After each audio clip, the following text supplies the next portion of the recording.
Welcome to the Learning Pines YouTube. We hope this video helps. In this video, I will show you how to cook Gambian Jollof Rice. First, gather all your essential ingredients including 2 cups of quality long-grain rice, 4 ripe tomatoes, and 1/4 cup of tomato paste.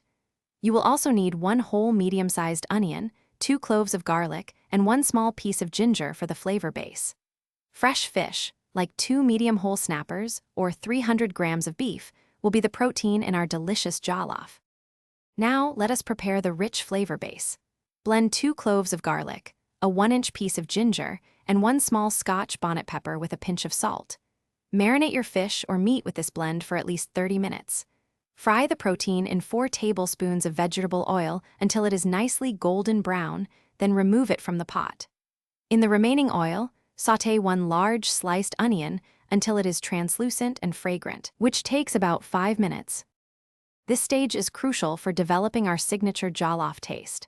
Add 1/4 cup of tomato paste to the sautéed onions and cook it for about 5 minutes until its raw taste disappears. Pour in 400 grams of blended fresh tomatoes, stirring continuously. Season this mixture with 1 teaspoon of black pepper, 2 bay leaves, and 1 teaspoon of dried thyme.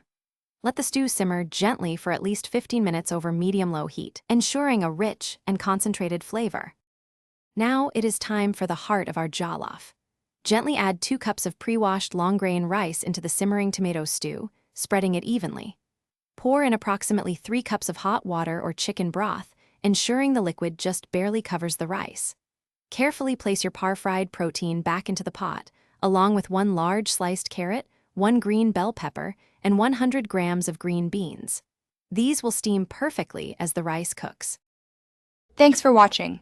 Consider subscribing if we helped you.